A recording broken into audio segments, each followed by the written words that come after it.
This is the After Party, live with Kim McAllister. Pick a couch, grab a drink, and settle into the conversation.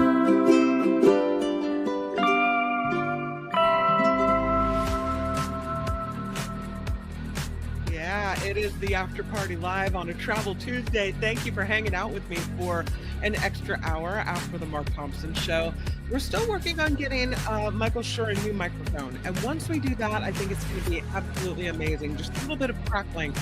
It's hard for me not to want to continue to talk politics today because it seems like every minute there's something new happening and something else to talk about. As a matter of fact, thank you to Wes for the contribution to Mark's show and the news about Michael Bolton. So I appreciate hearing that. There's all kinds of things coming out every moment, but it's time for us to look away. We're taking a mental health break. We're taking a breath and we're after partying it up together. So thank you for joining my little support group and moving forward with some of the weirder stories and the more scientific stories today. I have to say today's stories are really more bordering on the weird side than the scientific side. So be prepared, as they say at Disneyland. Huge thank you to Wes, who I see has wished me a happy Tuesday and hopes my day is going well. It is so far. Thank you, Wes, and thank you for the $5 contribution to the show. Really, really nice. And I'm glad you're able to join today because I see your name in the chat as well. Louisiana is buried in the snow. Yeah, snowstorm hitting a lot of states as well. It's kind of a bummer. Did I say I have misspoken more times today than I can imagine. I said Social Security instead of Secret Service earlier, and apparently I just said Michael Bolton instead of John Bolton. So my apologies if I said that. I'm sorry. Thank you, Judy, and I didn't even realize I said it. Apparently I that's where my mind is going today. I don't even know. Please give me a break because apparently my brain and mouth are not connected. Sometimes it happens. All right. Let's jump in and get to some of these stories today. I have a lot of them. Before we do it, please click the like button. If you haven't subscribed, please click the subscribe button. And just as a show note, the PayPal information is in the show description and in the About tab of the After Party Live on YouTube. And off we go to this guy. What you are looking at is, according to scientists, likely the most rare penguin on Earth. It's an all-black penguin.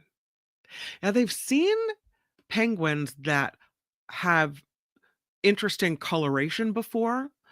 They've seen yellow and white penguins.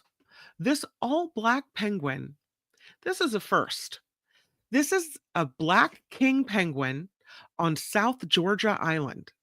And he stands out among the rest of the black and whites. You can see there down below what the other ones look like in their colony.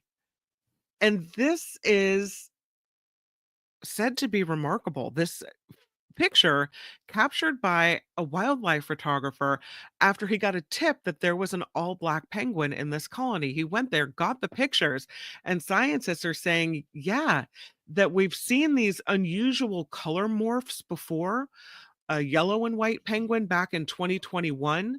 One of the things that they say they've seen, but never an all-black penguin.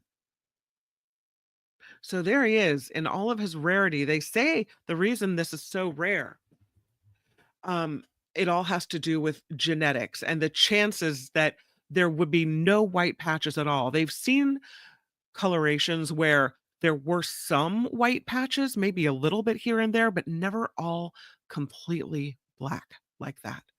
So you could say his tuxedo is pretty stylish. I don't know. He's looking pretty good. Partial melanism.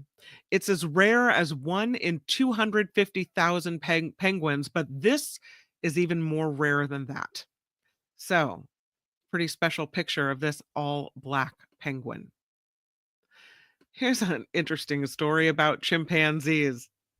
And I don't know how this relates to humans, except sometimes in humanity, yawns are catching.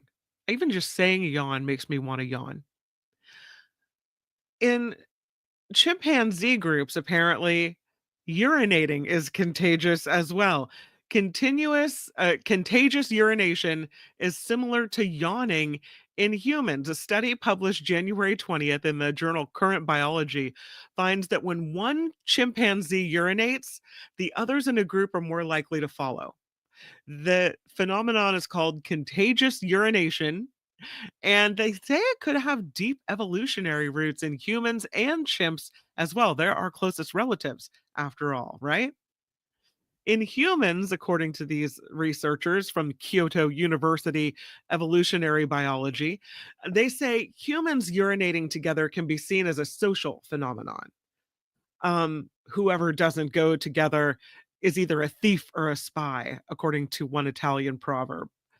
Um, in Japan, according to researchers, the act of urinating with others is referred to as churashon, the behavior represented in art across centuries and cultures and appears in modern society as well. So that is what led these researchers to study this behavior when they observed some chimps in a sanctuary peeing at all about the same time. They were curious to see, is this like yawning in humans? So they documented the urinating behaviors of 20 chimps at this Kumamoto sanctuary.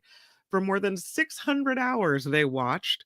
They saw more than 1,328 instances of urination, analyzed the data to see if peeing was significantly synchronized over time, and they found these events were significantly more synchronized than would be expected if the animals were simply peeing at random times.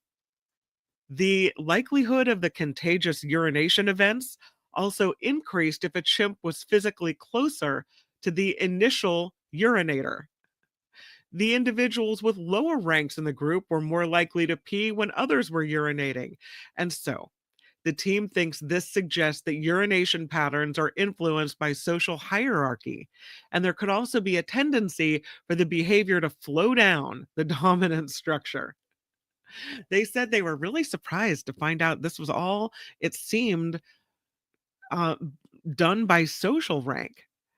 And they said since there were no prior studies on continuous urination, that they drew parallels to contagious yawning in humanity. They said based on that, they initially expected that any social influences might resemble those seen in yawning. But the results indicated social closeness did not have any effect on this action. Instead, it was social rank that appeared to have the greatest influence, with lower ranking individuals being more likely to follow. So there you go. Continuous urination. Who knew? Um, this is a story about a lady who was declared dead, and she is very much alive. But one digit wrong that someone typed in on a death certificate set off this domino effect of things that happened in her life. Her name is Nicole, and she discovered that she was registered as deceased. She said the whole thing just messed up everything. She lives in Maryland. She said she made the discovery when she tried to renew her driver's license. She was left, she said, frightened and surprised at the text informing her that she was officially dead that had popped up in the Maryland Motor Vehicle Administration system. It then appears that I am deceased, she said to an NBC affiliate in Washington. I got a little frightened, she said. I'm not going to lie. And I'm surprised because I'm alive. I'm here. Officials then informed Nicole that she could not renew her license before she received a letter from the Internal Revenue Service describing her as a deceased taxpayer. Health insurance for the mother and her three children canceled, which prompted medical bills, leaving her unable to get the inhaler that she needs for her asthma. This whole thing almost killed her. She said, "This really messes up my life. It has affected me a lot. It's affected my health. It's affected my mental health." Then she gets a call from Social Security. They say it was all because of a typo. According to the Social Security folks, the funeral home, a funeral home, tried to report someone else dead, but they got one digit wrong in the social security number and they submitted Nicole's social security number instead. They say, the Social Security Administration, that their records are highly accurate. Less than 0.33% of more than 3 million death reports they receive had to be later corrected. So that means about 10,000 reports every year are wrong.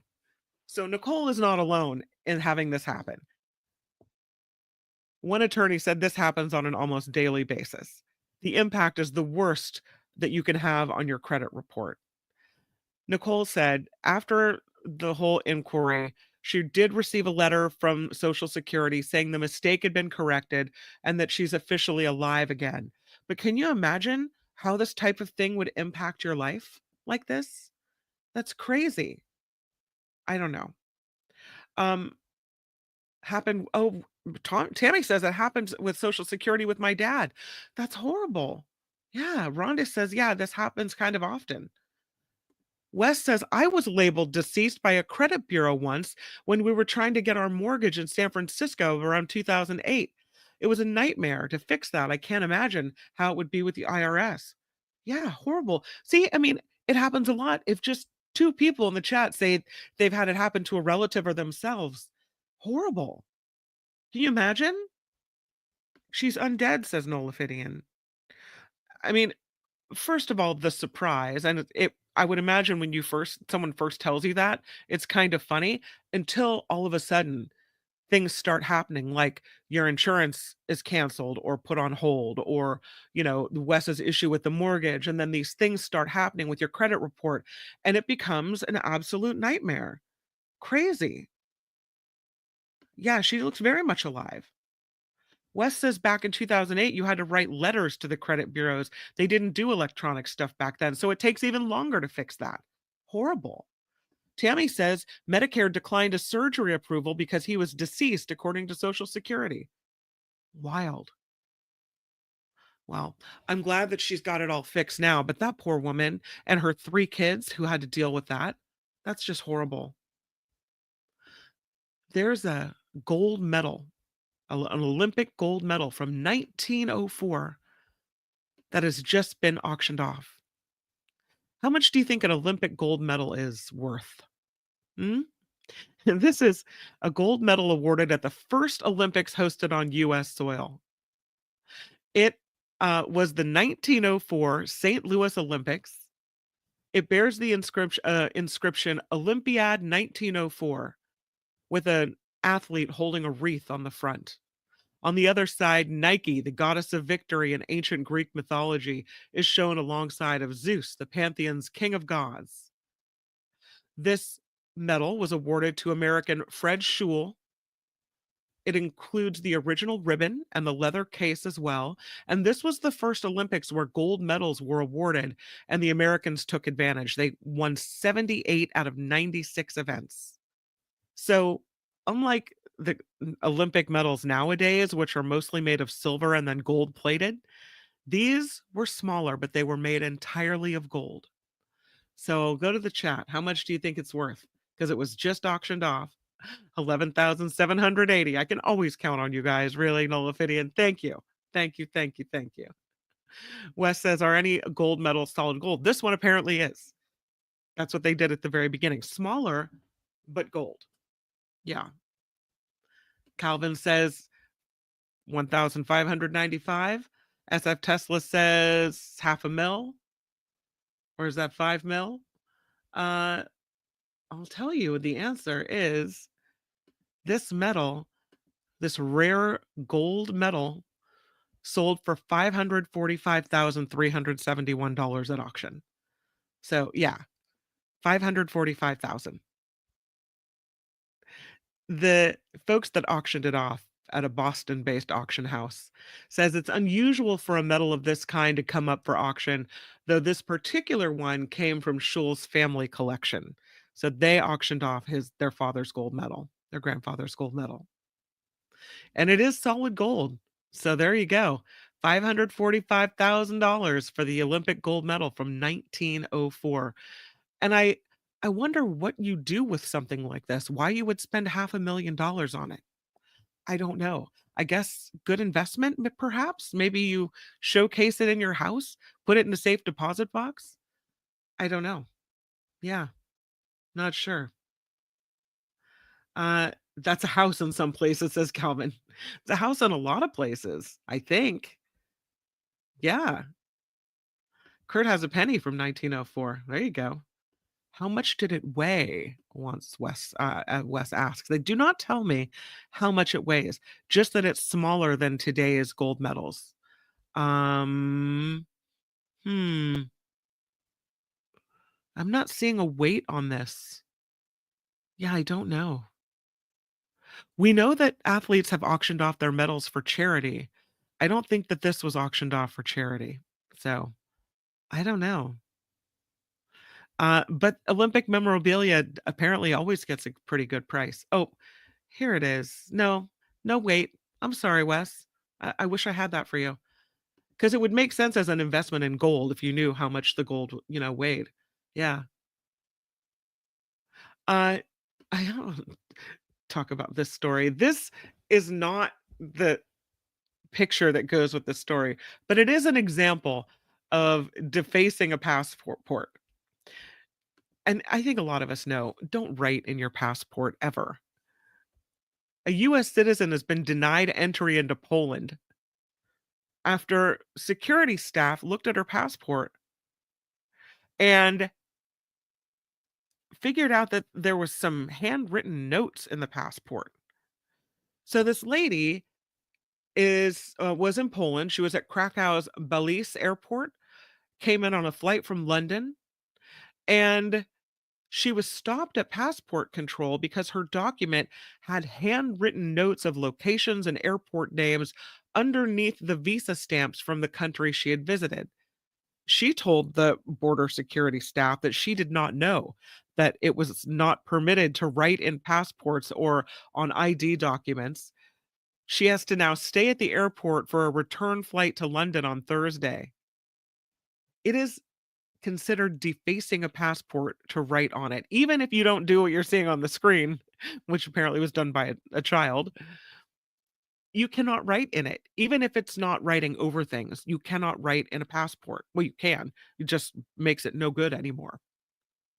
This woman said uh, she didn't know. And as a general rule, it is not permissible for the holder to write in a passport other than to provide the required signature and emergency contacts. So, airline and immigration officials will deny boarding or entry if they feel like your passport has been damaged or it's been defaced. The fact that she was taken out and has to wait days to get another flight, I guess, do you have to like get an emergency passport sent to you, deal with the embassy, all of these things? Mental note, never write in your passport. Not that you guys didn't know. Yeah, don't do it. Don't do it. I would be so mad if I saw this passport. Ricky says there is a place in the last few pages for notes. I don't think you're supposed to be writing on the pages that identify you or have been stamped. And I don't know other than signing it if I would write anything in it at all. A commentary for each trip? Yeah, kind of. No vanity stamps in your passport either. No.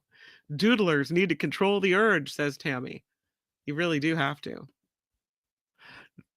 Oh, you know what's next? Yes, it is. It's the lotto of the day. Let's do it. This is a story about a clerk who picked the numbers for a customer in South Carolina, and the person ended up winning pretty big, I would say. This happened at the Carolina Pantry in Manning, South Carolina.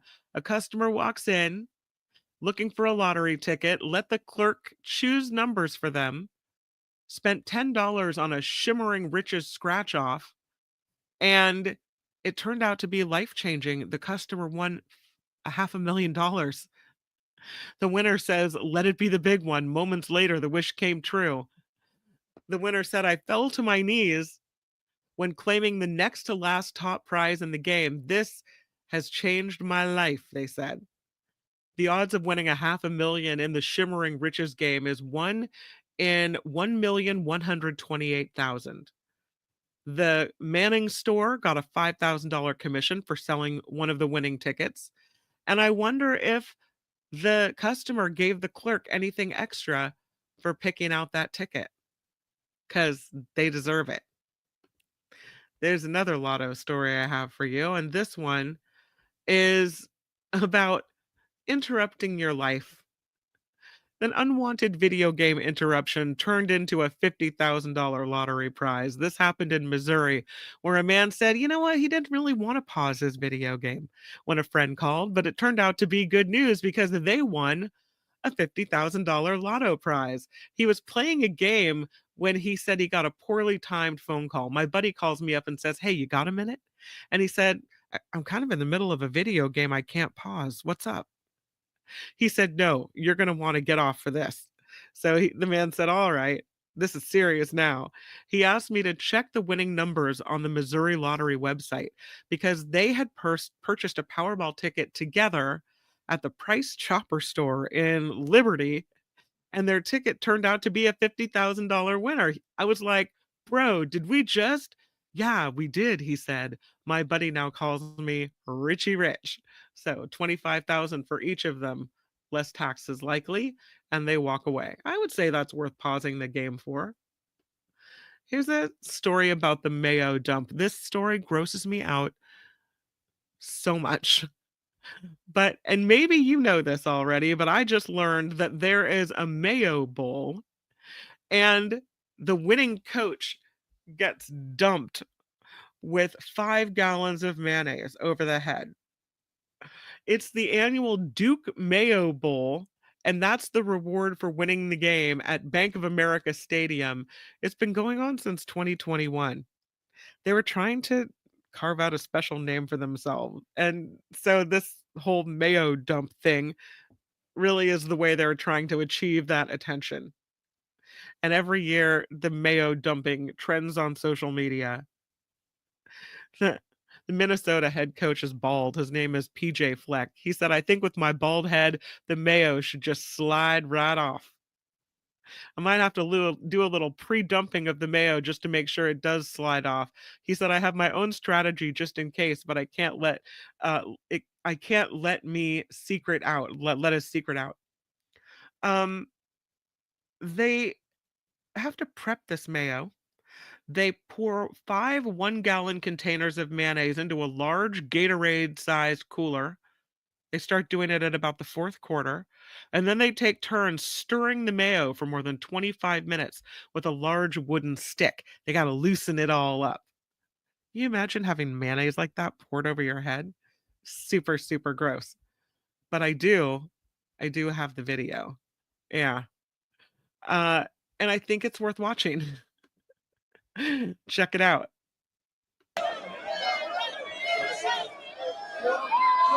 Here it comes. It's so gross. Yep. I like that he wore the hat because, then you don't have to taste it. Ugh, so gross. All right, we'll watch it one more time. Yeah. So there you go. There is the mayo dump. I did not know that they did the mayo dump, but apparently it's a big thing. Oh, I don't know if I would want anything dumped on me, but yeah. Mo says if you turn it into hollandaise sauce, maybe. Ricky says that's disgustingly hilarious. Yikes. Good for your hair, says Sandy. Yeah. Blue Spark says a whole gallon of mayonnaise, more than that. That's ridiculous. Now, if it was Miracle Whip, you know, gotta do it. Sandy says people say Duke's is the best mayo. I've never tried it. They don't sell it in California. I had no idea. Well, I think they're trying to make a special name for themselves, stand out from the crowd. So they do the Duke's Mayo dump. Wes won the lottery today, $20 from a $2 scratch off. Woohoo!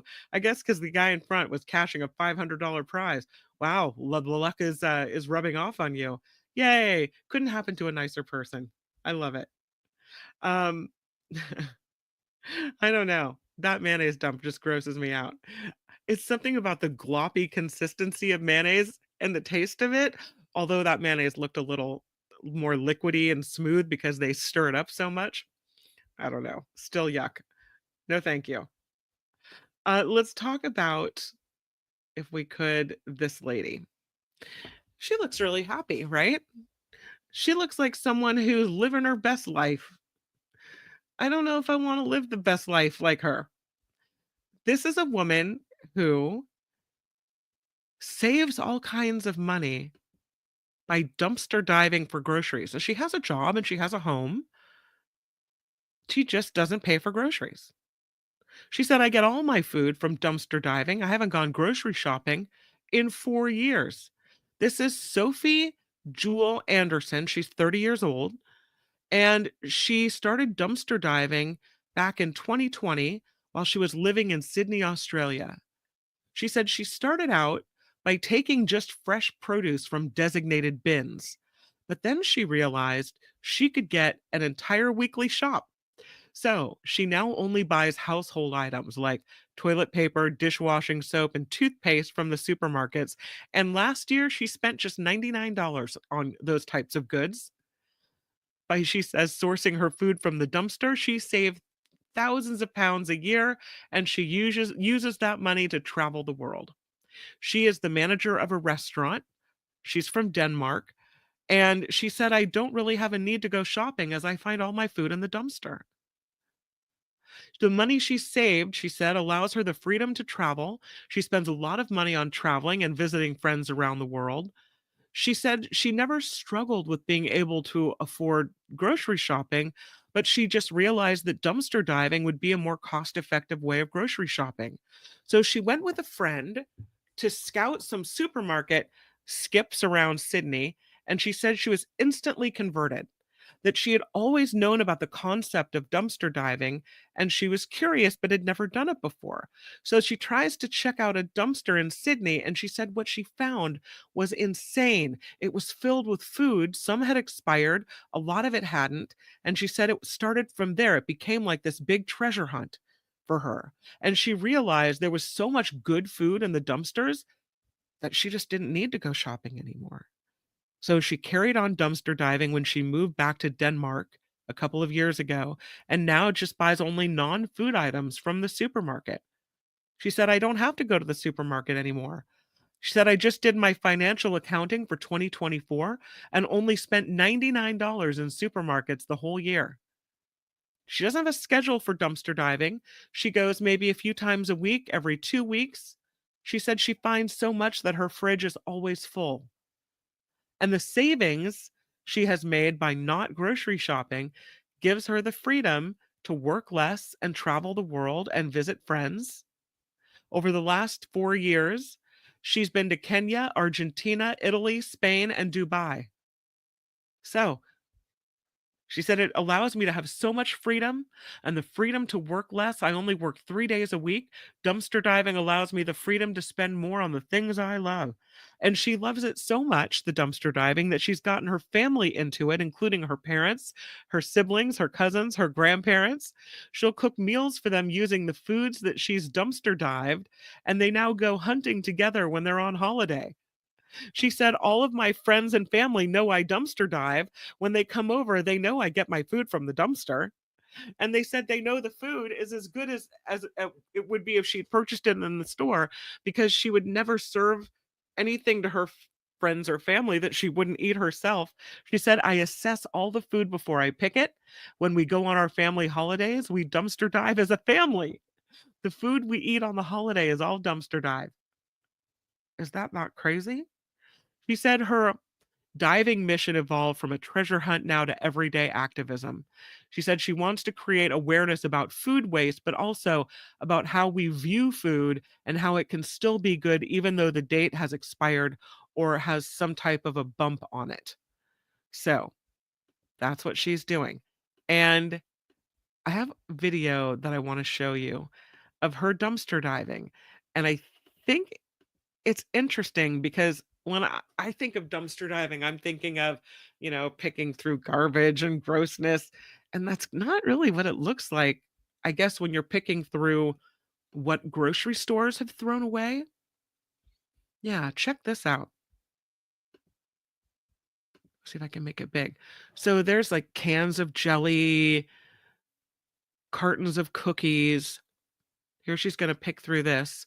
A lot of styrofoam popcorn. And then she reaches in and she finds a couple boxes of cookies. She checks the date, what have you. Make sure they're still sealed. And this is after a quick trip to a dumpster, what she found. She got oranges, taquitos, bananas, looks like some type of frozen food, maybe pasta, some beans, broccoli, ice cream, all kinds of stuff, milk or some type of dairy drink, bell or red peppers, chili con carne, all kinds of things she's come out with here. Bacon, and it doesn't look like garbage, I have to say. I thought it would be a little more like goopy, dripping with things. I don't know if I can get past the whole picking it out of the garbage thing, but she has. And look at this. She's got Oreos and she's got all kinds of things, packages of things, even eggs. I would worry that some of this stuff was not good. Pet food she has. Crazy what they throw away. They have to throw it away when it gets old or is nearing its expiration date. But look at all the things that she's found. She's going through it here in the video. Yeah. This before is the 27th. And then we have some more coffee. Snuffler, which is a cake. And it's the big ones. And I actually found more boxes, but I also shared them around. And then some more cakes, bread, rye bread, and a few buns. There was a lot more bread, but approximately 2 bags of bread. And everyone shared it. So yeah, this was tonight's find, and yeah, a lot more than I expected. So what do you think about that? Are you good with the dumpster diving? Does it freak you out in any way? I mean, I would say one of the major expenditures in this house is probably grocery shopping.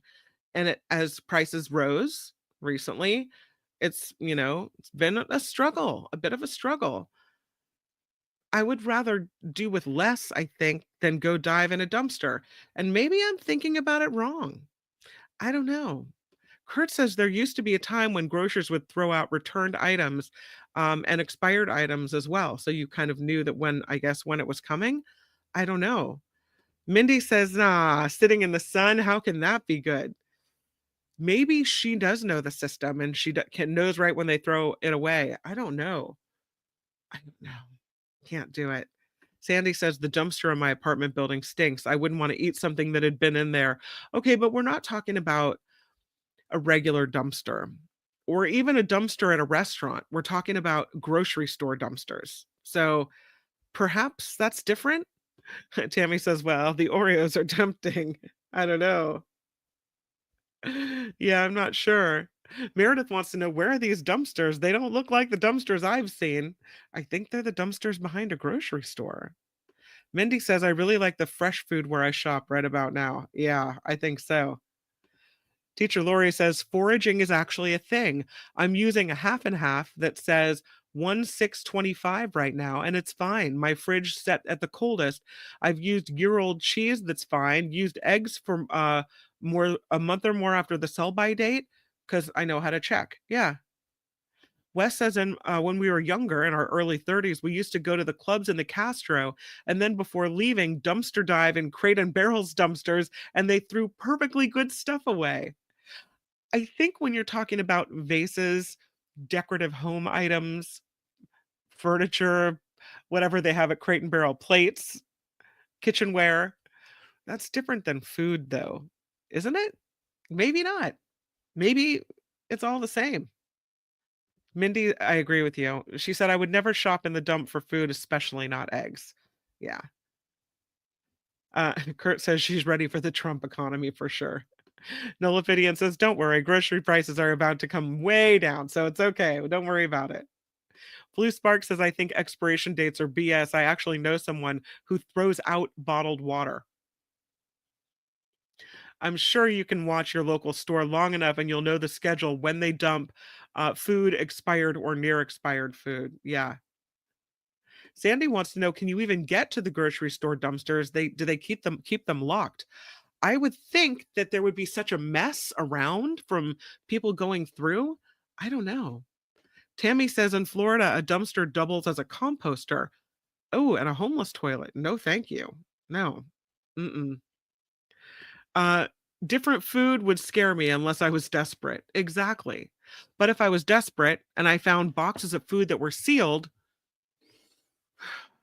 perhaps. I'm torn. I don't know. Uh, Kurt says you can check if eggs are bad by putting them in a pot of water. If they sink, they're good. If they float, they're bad. Is that scientific, Kurt? I don't know the answer. Now I have to look into that. I don't know. Eileen says it's different, Kim. Crate and Barrel is not going to give you food poisoning. Exactly. Exactly, Eileen. They're not, yeah, it's not going to sicken you. Teacher Lori says, I buy fresh food every 2 weeks and the stuff is fine. Image nutrition may be less in older produce, though. She imagines that. Yeah. Sandy says, especially in the Bay Area with such a large homeless population, stores keep locks on their dumpsters.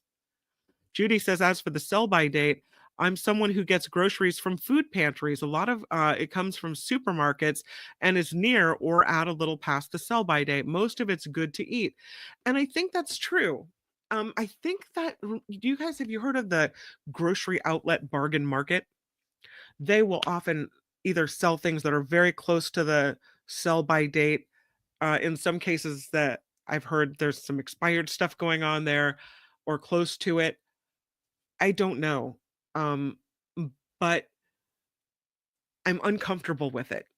If a manufacturer puts a sell by date or a use by date on there, I'm going to pay pretty close attention because I don't want to get sick or make my family sick. And maybe it's a marketing gimmick, so you have to buy more. I don't know. I don't know. But I just feel weird about picking things out of a dumpster. And maybe that's just a hang up for me. Sandy says, I love the grocery store outlet. Yeah. Grocery outlet is good. Yeah, you do have to check the dates. Sandy says Kurt is right about the eggs. I've used that methods before. Mindy says potatoes are good fresh from your garden. Just dig them up and boil them. Makes a great potato salad. Yeah. Bread gets moldy right after the expiration date. The bread that woman had picked that was on her little display there, that didn't look edible to me. It looked kind of a little hard and dented and suspect. I think that was a little suspect. Yeah. And Blue Spark says, I have never seen sell-by dates past or even very close at grocery outlet. That's interesting. I have. I don't know. I have an uncle that shops there all the time, and I give him a hard time for buying old food. It isn't, but it's fine. Uh, I don't know. Judy says, you have to look, feel, smell, and if at home, taste them, but you can't let the sell-by date stop you when you're receiving charity. I completely agree with you. Sell-by dates are different than expiration dates, I think, as well. So I would agree. So there you go. Dumpster diving, a thing. You've seen this? This is a smart planter. This is the new thing. It'll water your plant for you, tell you all the things going on with your plant. It was just released or unveiled at the Consumer Electronics Show in Las Vegas. It's called Leafy Pod, and it's an AI-powered self-watering smart planter. Everybody needs one of these. This is made from durable plastic. The Leafy Pod tries to address what the brand identifies as the four main causes of plant death: soil moisture, light, temperature, and humidity. So they picked these materials for their resistance to water exposure and their ability to maintain structural integrity over time, according to the Leafy Pod folks.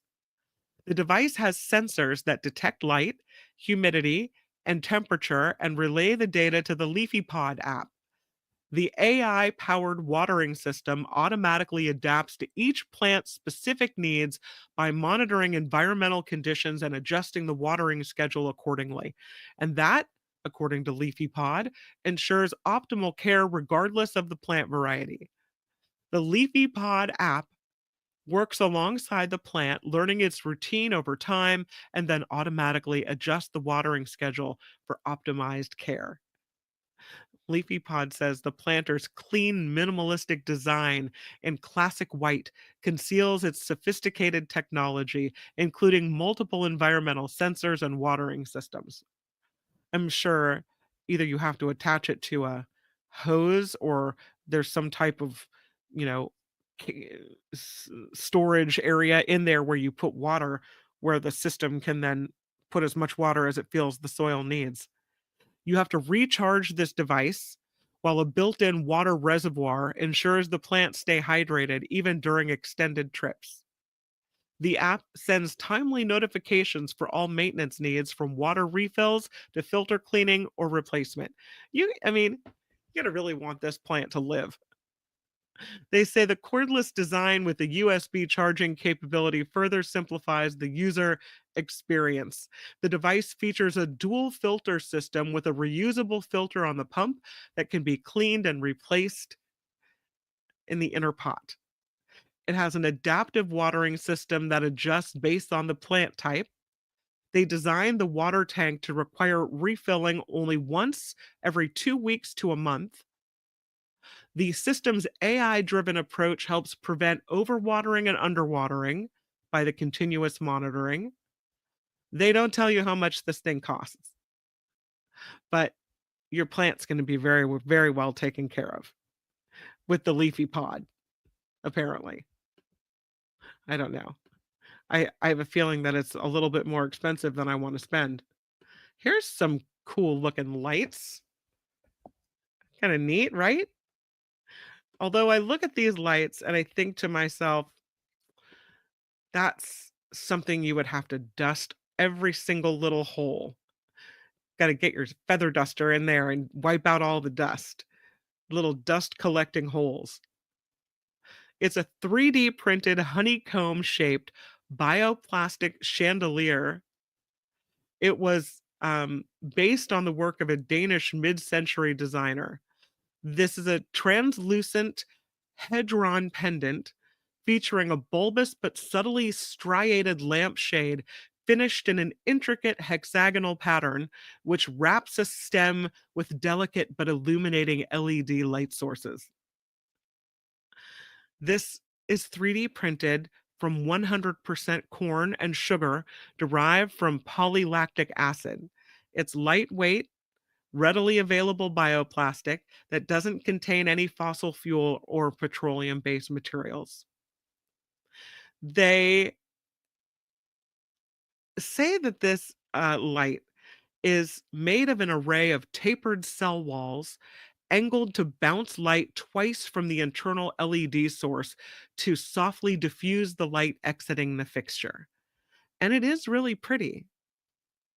I just think it's going to be a you know what to clean. It's made from standard lamp components. I don't know. They drew their inspiration, as you can tell, from forms found in nature, the shape of honeycomb, turtle shells, and multifaceted insect eyes as well. They have an additional white ceramic coating as an optional to enhance the intensity of shadows created by the otherwise translucent lampshade. The Hendron pendant, designed for both indoor and outdoor installation. I don't know. They say biophilia meets paranormal in this carefully crafted pendant. You like it? It's kind of interesting looking. I just think it'd be hard to clean. That's where my mind goes. Wes says that's the most common plastic for 3D printers. It's called PLA. It's biodegradable, but he says there's a catch. Uh-oh, what's the catch? If it gets it has to stand up to weather because this is an outdoor lamp. It's indoor outdoor. I don't know. Hmm. Nolafidian says you could keep the dust away by using dust mites. SF Tesla says hopefully it does matrix multiplication. That's minimum for AI technology. I think you're talking about the plant thing. Yeah. Lights look pretty cool. Kurt says this lamp borrows from some ideas I have for developing sustainable housing. Oh, everybody living in a honey pot, in a honey hive pod? I don't know. Pretty, but I'm with you, a dusting nightmare. Wes says PLA can take up to a few months to 80 years, depending on the environment. It will warp in sunlight. Oh, well, that's not good because they have it as an outside hanging pendant lamp. So we don't want it warping, but it is interesting looking and it's beautiful. They have pictures of it outside as well. I don't know. I just thought it was cool to show you. Um, okay, it's time to travel. Are you ready? This time we're going somewhere you may have been. Swiffer, Kim, Swiffer. This time we're going somewhere I have never been. I'm guessing that maybe some of you have been in this area, especially people that grew up on the East Coast. But I have not been to the Poconos. So let's go to the Poconos for Travel Tuesday. All right? I have some pictures of the Poconos and let me see. Let me get to them. Here they are. So this is the Poconos in the fall. How pretty is that? I love it. The Poconos are anchored by forest peaks, known for skiing and other cold weather activities. Pocono Mountain region in mostly Pennsylvania is actually a good place to visit any time of the year. There are outdoor adventures, scenic hiking trails, bird watching, lakes, rivers, boating, water sports, beautiful resorts, water parks, something for romance, something for families. So let's get to it and go to the Poconos. First stop is this lake. Does that not look like a good old American barbecue, sitting around the fire after spending the day on the lake? So beautiful here. This lake is, I want to close my lamp thing. This lake is, if I can pronounce it right, Lake Wallenpaupack. Lake Wallenpaupack. But there are more than 150 lakes and several rivers. So it's said that it's not hard to find a place in the Poconos to swim or paddle. You can find a guide to take you if you'd like to do that as well. You can go tubing, you can go kayaking, canoeing, whitewater rafting. They say for Lake Wallenpaupack, also known by locals as Lake Wally, they have 6 public recreation areas, public beaches, hiking trails, boat slips. You can jet ski out on the party cove in the lake. So this looks like a good time. Lake Wally, Lake Wallenpaupack. Great day on the water, and it looks like a great evening on the shore, surrounded by the fire pit and beautiful views. How about this? Look at that beautiful hike. This is a trail at Bushkill Falls, and they say no matter what your fitness level, it's good. There's 8 waterfalls here. Known as the Niagara Falls of Pennsylvania, Bushkill Falls is actually a series of 8 different waterfalls with a web of hiking trails amid lush woodland. The trails are ranging from easy, the Trail takes about 15 minutes, no climbing involved. The most arduous is the Red Trail. That's about 2 hours, 2 miles, and it shows off all 8 waterfalls. But there are 300 acres of recreation at Bushkill: fishing, boating on twin lakes, picnic pavilions, a kids' playground as well. It closes in the winter and then it reopens in the spring. There's fishing for trout at Hickory Run State Park. Go on a horseback ride in the Poconos at the Bushkill Riding Stables. They offer rides all year long. And then there's this little town. It's the historic town of Jim Thorpe. And I have a map. Here's this cool little map. You can see Jim Thorpe in the bottom left where they have wine. That's where I'm headed, where they have the wine. But there you go. Lake Wally is up here near number 4. You can see it there. Um, yeah, it's pretty beautiful. So let's go down to the bottom left to Jim Thorpe, and here's what it looks like. This beautiful, picturesque little town. It's named after a Native American Olympic athlete, Jim Thorpe. This is a small town that is bisected by the Lehigh River. It is filled with history and with charm.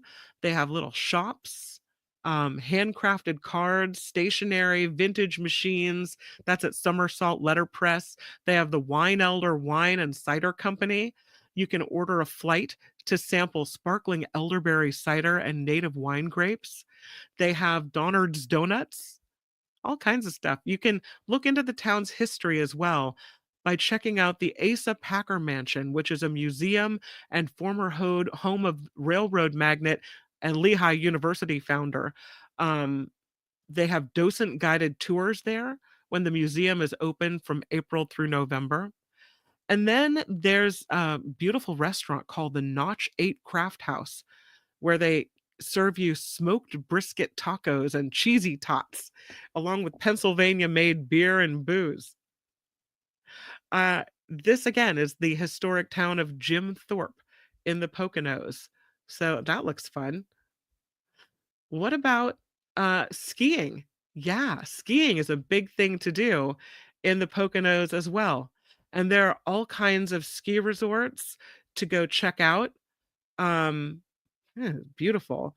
They Pennsylvanians come from all over to ski the slopes at mountains like this one at Jack Frost, Big Boulder. There's Shawnee, there's Camelback, and each resort offers well-maintained trails, rental equipment, ski lessons, bars, restaurants. We have fun, really fun. And the pictures of skiing there in the Poconos, really beautiful. They also have some indoor water parks, wave pools, splash pads as well. Although for me, it really is the nature of the Poconos that draws me. I mean, the colors changing in the fall there, absolutely incredible. Or can you imagine summer nights on Lake Wally? Really, really fun. Or hiking up to see the 8 waterfalls at Bushkill and then going wine tasting at Jim Thorpe. I think I might be sold on the Poconos. Looks pretty good. And that, my friends, is Travel Tuesday. Thanks for traveling with me virtually to the Poconos. Okay, I'm going to the chat, part of the Appalachian chain, says Tammy. Mindy says, yeah, it looks beautiful. Absolutely. Hard to imagine George Costanza going to the Poconos. Kurt says, enjoy it while it lasts. I predict that water will be dried up by the midterm. Yeah. Wes says a lot of rich people from New York City and the Hamptons go there. Kurt says it looks like the same lakefront from the TV show The Ozarks. Deidre says, now I have the Beach Boys song Kokomo stuck in my head. Oh, because Pocono, yeah. Mm-hmm. Well, it looks really pretty. Wes says, I remember growing up, they always ran commercials with some corny song about a resort called Mount Airy Lodge in the Poconos. I can still hear it in my head now. Mount Airy Lodge. Maybe that's where we stay. And that, my friends, is Travel Tuesday, and thus we come to the end today of the After Party Live. I think, is Mark Thompson back on the Mark Thompson Show tomorrow? No, I think it's Michael Schur. Either way, we're going to have a great show. John Rothman will be back on the show. Belinda Weymouth will be on the show with It's the Planet Stupid, and it's going to be a good one. And of course, if you have any suggestions tomorrow for Waterfall Wednesday, maybe we'll go back to the Poconos and check out those 8 waterfalls. But please feel free to drop me a message, kim@theafterparty.live. That's kim@theafterparty.live. And I would love to get your message and display the waterfalls that you like. so that we can share them with everyone. It's what we do here. And that is the After Party Live. Thank you again to Wes for the contribution to the show today, to everyone who contributes via PayPal. You are loved and appreciated. And thank you, thank you, thank you for keeping this show going, which is dear to my heart.